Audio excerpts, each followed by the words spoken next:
Video করি, আপনারা share করবেন ভাই, আরো 10 জন দেখে ভাই। আমরা টোটাল খাইবো ভাই, একদম অজাত ভাই, জঙ্গলের কালাগুচ্ছ দেখেন।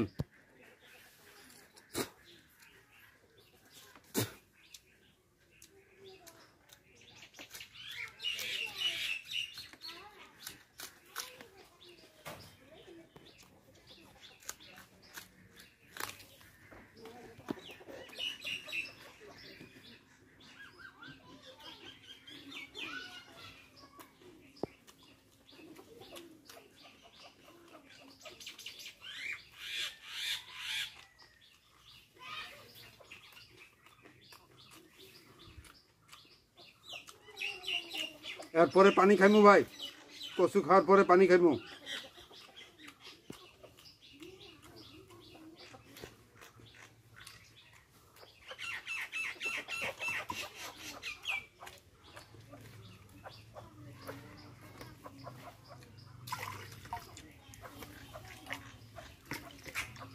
এই দেখেন ভাই, সম্পূর্ণ করছি না, মধ্যাহ্নটা সম্পূর্ণ খামিয়ে দিকে নিয়ে আসো।